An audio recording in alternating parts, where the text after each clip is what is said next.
My name is Eleanor Whitmore, and I'm 28 years old. There was a time when my sister Olivia and I were inseparable. People used to joke that we shared a heartbeat. We finished each other's sentences, borrowed each other's clothes without asking, and promised, on the night our parents moved us into separate bedrooms, that no matter what happened, we'd always be on the same side.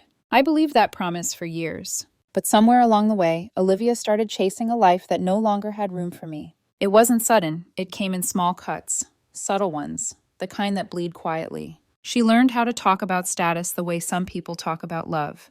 She measured worth in labels, zip codes, and dinner reservations that required advance notice.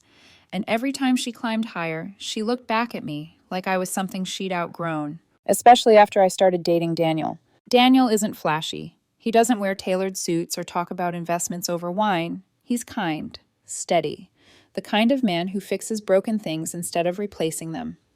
We live modestly, comfortably, but to Olivia, that translated to embarrassing. She never said it outright. She didn't have to. "Oh," she'd say, glancing at Daniel's jacket, "you're still living in that apartment?" Or, "I just can't imagine settling for less." So when she got engaged to Grant Holloway, a man whose wealth followed him into every room, I hoped, stupidly, that being her bridesmaid might fix us. That maybe, standing beside her on her biggest day, we'd find our way back. Instead, it felt like she invited me out of obligation. By the time the wedding rehearsal rolled around, I already felt like a prop, something she had to place correctly so it wouldn't ruin the picture. The venue was stunning. Glass walls, white roses everywhere, soft lighting that made everything feel unreal. Olivia barely looked at me when I arrived. She barely acknowledged Daniel at all. At the rehearsal dinner, she sat at the head of the table, glowing, laughing loudly, while I felt smaller with every passing minute. Then, suddenly, she froze. Her smile vanished. "My ring," she said, voice sharp enough to cut through the chatter. "My engagement ring is gone." The room went silent. People started scrambling. Chairs scraped. Napkins were lifted. Purses opened. I watched Olivia's eyes, not panicked, not scared, but focused. They landed on me. "Eleanor," she said slowly, "you were near my things earlier." I laughed, a short, confused sound. "What?" "I'm saying," she continued, louder now, "that someone here took my ring." Her gaze never left mine. Grant frowned. "Olivia, slow down." But she was already standing. "You've always been jealous of me, of my life, of everything I worked for." My heart slammed against my ribs. "That's not true." "You've been struggling financially," she said, eyes glittering. "Everyone knows that. It wouldn't surprise me if you thought this was your way out." The room felt like it was tilting. Daniel stood. "That's enough." But Olivia wasn't done. She turned to the guests, to our parents, to the security at the door. "If she has nothing to hide," Olivia said, voice triumphant, "she won't mind being searched. Same with her boyfriend." I realized then this wasn't panic. It was a trap, and she'd planned it perfectly. For a moment, no one moved. The air in the room felt thick, like everyone was waiting for someone else to breathe first. I looked around, at the long table, the half-finished plates, the people who had watched me grow up alongside Olivia, and realized how quickly a room can turn unfamiliar when doubt slips in. "You can't be serious," I said quietly, my voice trembling despite my effort to keep it steady. "You're accusing me of stealing from you, in front of everyone." Olivia crossed her arms, chin lifting. "If you didn't do anything wrong, why are you so defensive?" That sentence landed exactly where she wanted it to. Daniel stepped closer to me, his hand brushing my back. A small, grounding gesture. "This is crossing a line," he said firmly. "You don't get to humiliate Eleanor just because you misplaced something." "I didn't misplace it," Olivia snapped. "It was taken." And then, as if on cue, Melissa, her maid of honor, leaned forward. "I mean," she hesitated, pretending to weigh her words. "I did see Eleanor near Olivia's bag earlier. She lingered there longer than anyone else." My stomach dropped. I turned to Melissa, stunned. "I was putting your seating cards back where they belonged. You asked me to help." She shrugged, eyes sliding away. "That's not how I remember it." That's when it hit me. I wasn't just fighting Olivia. I was fighting a story she'd already written and cast everyone in. Our parents sat stiffly at the end of the table. My mother's hands were clenched in her lap. My father avoided my eyes altogether. Their silence hurt more than the accusation. "Mom," I whispered, "you know me." She swallowed. "Of course I do, but Olivia wouldn't make something like this up." Olivia's lips curved, just slightly. "There," she said. "Even Mom thinks this is possible." Daniel let out a sharp breath.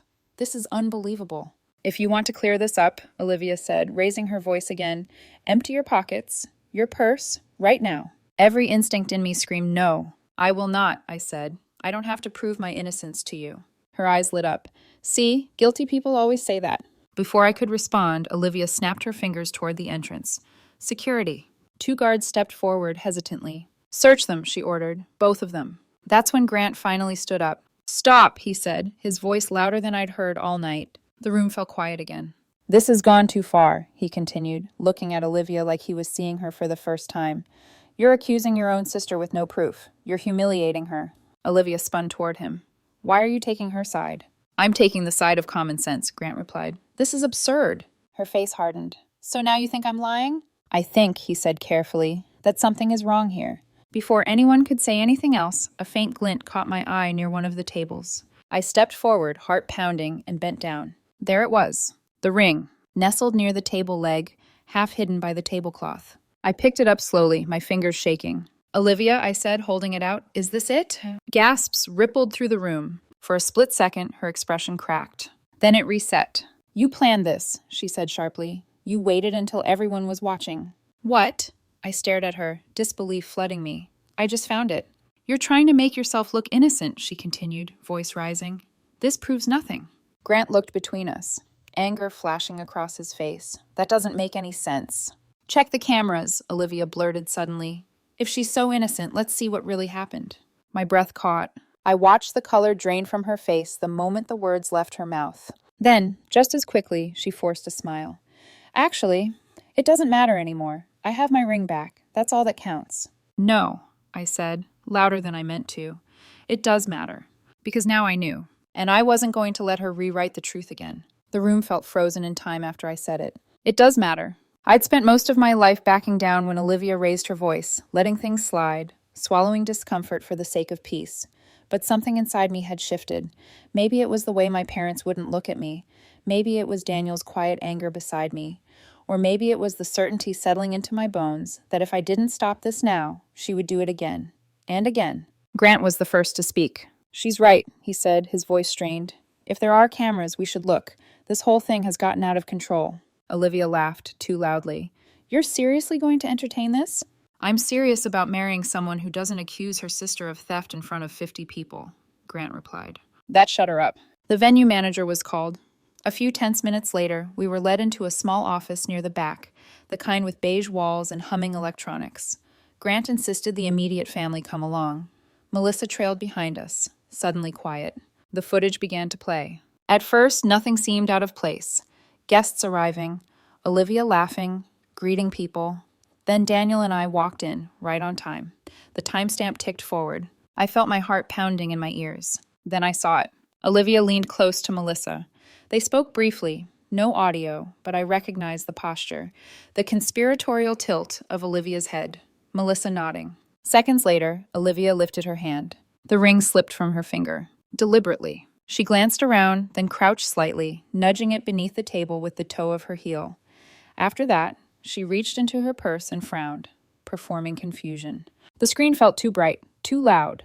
Grant took a step back as if the ground had shifted beneath him. My mother covered her mouth. My father closed his eyes. The footage ended. For a moment, no one said anything. Then Grant turned to Olivia. Tell me I didn't just see that, he said quietly. Olivia's mouth opened, closed, opened again. You don't understand. You planted it, he interrupted. You framed your sister. She lunged for him emotionally, her voice cracking. I was stressed. The wedding, the pressure. I just wanted to see if she'd confess. To something she didn't do? He snapped. I watched his face change in real time, shock giving way to something colder, something final. I need air, he said. Outside, the night felt heavy. The city lights blurred as my eyes filled with tears I hadn't realized I was holding back. Grant stood across from Daniel and me, rubbing his temples. I'm sorry, he said. I didn't know she could be like this. Olivia stormed out behind him. You're seriously going to believe her over me? I'm believing the footage, Grant replied, and my own eyes. He turned back to us. I can't do this tonight. The wedding. Everything. We need to stop. The words hung there. The wedding was called off. Not postponed. Stopped. By the next morning, my phone was flooded. Some family members apologized. Others accused me of ruining Olivia's happiness. Melissa blocked me entirely. Then Grant called. "I've canceled the wedding," he said. "I can't marry someone who would destroy her own family for control." Relief washed over me, followed by grief. Not for the wedding, but for the sister I thought I had. Because Olivia wasn't done. Not even close. I thought the worst part would be the humiliation. I was wrong. 2 days after Grant canceled the wedding, a thick envelope arrived at our apartment. No return address. Just my name, printed neatly, almost politely. Inside was a formal letter from a law firm. Olivia was demanding that Daniel and I pay for the canceled wedding expenses, citing emotional distress, reputational damage, and somehow financial harm caused by false accusations against her. I read it twice, then a third time. My hands were shaking. "She's trying to sue us," I whispered.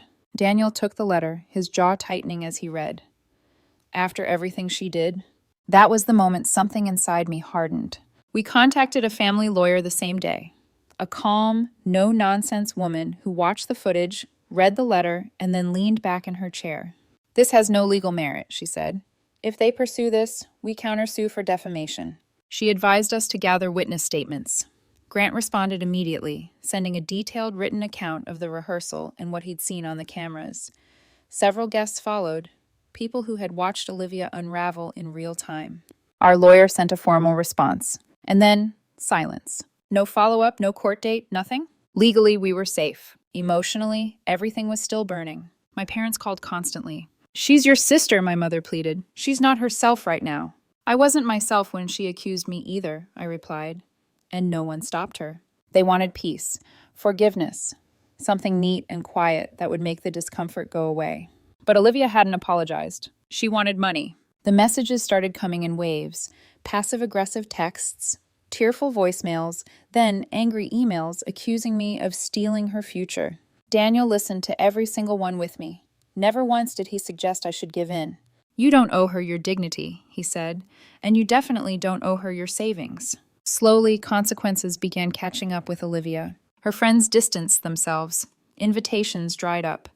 The wealthy connections she'd clung to evaporated once Grant walked away, and once people saw the footage. Then came the call that truly unsettled me. My parents asked to meet in person. When we sat down, my mother looked exhausted. "She's spiraling," she admitted. "She's angry. She keeps saying you ruined everything.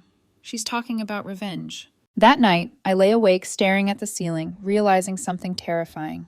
Olivia wasn't done blaming me, and I had a feeling there was more about her life, about her lies, that I still didn't know. I should have trusted that feeling. A week after my parents' warning, Grant reached out again, this time asking if we could meet somewhere quiet. No lawyers, no family, just the truth. We met at a small cafe near the water. He looked thinner, older, like someone who had woken up from a long dream and didn't recognize the world anymore. "There are things you should know," he said after a long pause. He told us everything. Olivia's obsession with status hadn't started with the wedding. It had consumed their entire relationship. Designer shopping sprees charged to his accounts, 5-star dinners every night, even a Malibu villa she insisted they rent to look established, all paid for by him. Whenever he questioned it, she cried, accused him of not loving her enough, threatened to leave. "She said she needed to keep up appearances," Grant said quietly, "that people like you would judge her if she didn't."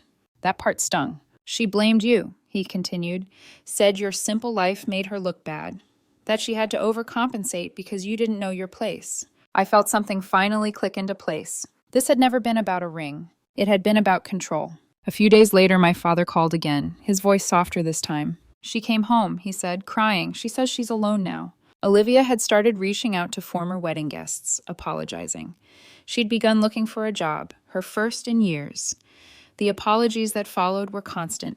Voicemails, emails, messages that swung wildly between remorse and resentment. I listened to them once. Then I stopped. Daniel and I agreed to keep distance, not out of punishment, but self-preservation. We told my parents we were open to rebuilding something only if Olivia showed real change. On the legal front, her lawyer confirmed all claims were officially dropped. We were done, or as done as you can be with someone who shares your blood. I still grieve the sister I thought I had, but I've learned something painful and freeing. Sometimes what breaks a family isn't a lie. It's the moment the truth finally refuses to stay hidden. And I won't apologize for surviving it.